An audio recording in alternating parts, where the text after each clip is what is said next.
Amber Heard, the narcissist's own goal. Hello, I'm H.G. Tudor. Lesser and mid-range narcissists, which are the vast majority of narcissists, repeatedly score own goals. This is the law of collateral consequences as applies to narcissists. More about that in due course. Of course, the own goal is dreaded of any footballer as he puts through his own net, meaning that a goal is conceded. Shame, embarrassment, frustration invariably follow. Amber Heard has scored another own goal with regard to the conduct and testimony arising in the trial between her and Johnny Depp. This arises, of course, from the footage that we're about to see concerning the testimony of Kate Moss. No doubt you will recall that Ms. Heard had explained in earlier evidence that the image of her then husband, Johnny Depp, abusing the model had popped into her head when she'd witnessed an altercation between Johnny Depp and her sister. Her back was to the staircase, and Johnny swings at her. Ms. Heard said, "I don't hesitate. I don't want. I just, in my head, think of Kate Moss," and stares. She says that her concerns prompted her to swing at Johnny Depp to defend her sister. She said, hitting him square in the face. An abusive behaviour, but she maintains that it was done as a consequence of protecting her sister because of the image of Depp and stares, and Kate Moss suggesting, of course, that he had been abusive to Kate Moss and had pushed her down the stairs. This then opened the way for previous relationships to be mentioned, and of course for Kate Moss to be called as a witness to testify about this very event, something, of course, as you've seen in earlier footage, that proved delight to Depp's lawyers. Let's have a look at the footage that's supplied in terms of Kate Moss testifying about this point, and then I'll analyse that to tell you what it provides us in terms of understanding more about the outcome of this trial, or potential outcome, and also about this concept of the narcissist's own goal. Here comes the footage. Good morning, Ms. Moss, or I should say good afternoon your time. My name is Ben Chu from the firm of Brown Rudnick. Would you please state your full name for the record? Kate Moss. Ms. Moss, where do you reside? London, England. From where are you testifying today, Ms. Moss? Gloucestershire, England. Ms. Moss, do you know Johnny Depp? Yes, I do. How do you know Mr. Depp? I had a relationship with him. Did there come a time when you and Mr. Depp had a romantic relationship? Yes. For how long, Ms. Moss, were you and Mr. Depp a romantic couple? From 1993 to 1994 to 1998. Ms. Moss, did there come a time when you, while you and Mr. Depp were a couple, that the two of you took a vacation together to the Golden Eye Resort in Jamaica? Yes. What, if anything, happened when you were in Jamaica with Mr. Depp?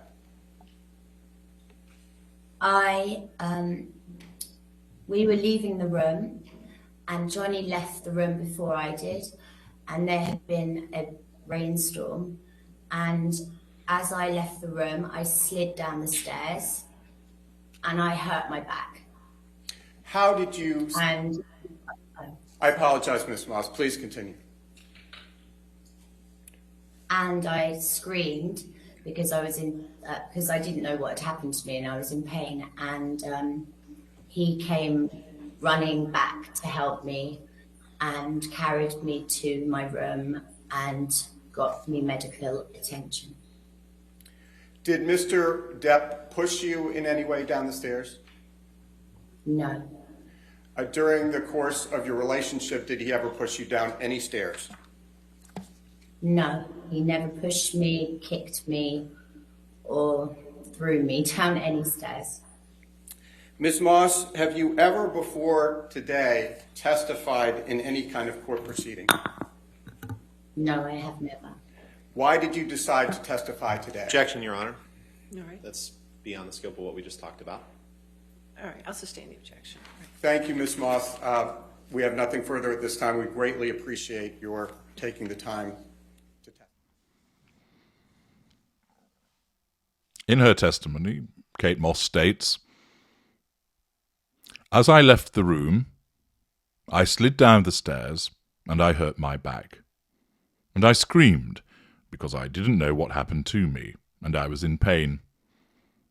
He, Depp, came running back to help me and carried me to my room and got me medical attention," she explained.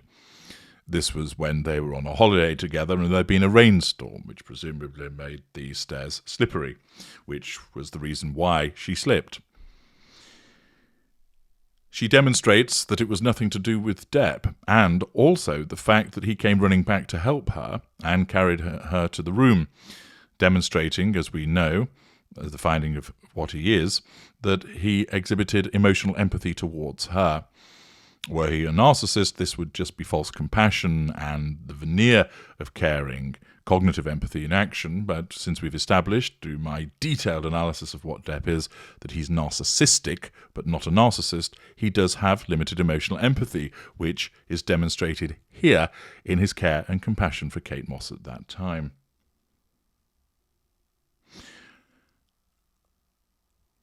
It therefore demonstrates the commission of emotional empathy. Kate Moss is then asked, "Did Mr. Depp push you down the stairs?" No. "Did he at any stage in your relationship push you down any stairs?" No. "He never pushed me, kicked me, or threw me down any stairs." The brief testimony from Kate Moss, confirming, of course, the relationship, but more importantly, that she was never pushed by him, and instead actually came to her aid when she fell down the stairs, demonstrates the emotional empathy, limited as it is, of Depp, and also rejects any suggestion that Depp had been violent to Moss. Of course, that doesn't mean that Depp is completely exonerated from any suggestion of abuse, but it does cast doubt upon the allegations, because it demonstrates that either Heard was making this up as an excuse for the reason why she hit him, probably as a consequence of the narcissistic revision of history. Namely, she wasn't thinking about Kate Moss at the time, all she did was lash out at him. Or quite possibly, she had a genuine belief that he had assaulted Kate Moss and was labouring under a misapprehension, which is quite possibly where she might go to, in terms of further explaining her position. The fact is, though, that this testimony proves two things. One, the exhibition of limited emotional empathy by Johnny Depp towards Kate Moss, and the fact that he did not abuse her. They had a somewhat tempestuous relationship because they were heard repeatedly arguing, but no physical abuse has occurred, and this has been claimed comprehensively in the evidence. It therefore is an own goal for Amber Heard to have brought Kate Moss into the proceedings, as Kate Moss, in her brief testimony, swiftly dispatches any suggestion of abuse towards her of a physical nature by Johnny Depp, demonstrating it just did not happen. This is an own goal by Amber Heard, but why did it occur? Well, she, like all lesser and mid-range narcissists, operate in the moment. The greater and the ultra do, but the greater and the ultra have the ability to look ahead, to contemplate the impact and consequences of the actions, and therefore to steer an alternative course. Lesser and mid-range narcissists, unaware that they are narcissists, function in that moment. Where there is a threat to control, they have to nullify it. Where they haven't got control, they have to gain it. They need to obtain fuel in that moment. And what happens is that the narcissism only cares about getting those things in that moment, and doesn't give a fig about what's gone before or what comes after. It doesn't care about consistency. It doesn't care about the ramifications, because if there is a further problem with control at a later juncture, well, the narcissism will just deal with it once it arrives. With the lesser and mid-range narcissist, it does not contemplate what's going to happen next. So, when Amber Heard was being cross-examined, or rather was giving her evidence about the incident involving her sister, in order to assert control over the courtroom at that point, her narcissism selected mentioning the incident with Kate Moss as justification for her behaviour. As I've explained earlier, either she never thought about Kate Moss at the point at which she hit Depp, and it's a revision of history that took place when she gave her evidence, or she was labouring under a misapprehension. But nevertheless, her narcissism caused her to mention it again, even though it would pave the door for Moss to give testimony and other relationships also, which could potentially be problematic for her. Her narcissism at that point isn't thinking, better not mention Kate Moss, could be a problem. Better not mention Kate Moss, evidence could go against us. Need to mention Kate Moss to justify why Depp was hit. Being queried about hitting him, that's a threat to control. Need to explain why it was done, and therefore we'll mention Kate Moss and the fact that she was shoved down some stairs by Johnny Depp. In that moment, the narcissism has done its job brilliantly. It's dealt with the threat to control by explaining, I hit him because I was worried about my sister, and Mr. Depp had a reputation of being a man that shoves people downstairs, namely Kate Moss. Control is obtained in that moment by nullifying the threat posed by the question. The problem is that this then opened the door for Moss to give evidence, and when she did, she confirmed not only did Depp exhibit care for her, but there was no physical abuse of her either. The own goal has occurred. You will see this repeatedly with lesser and mid-range narcissists. Their narcissism in the moment achieves something only to cause them a problem later down the line. So, for instance, the narcissist that's told he's been repeatedly late for work asserts control by punching his warehouse manager. He puts him on his backside, and he's gained control. The narcissism has done its job. It nullified the threat to control posed by the question of you've been late and you're going to be placed on a disciplinary by knocking the warehouse manager to the floor. But in the very next moment, the warehouse manager sacks that individual as a consequence of his gross misconduct.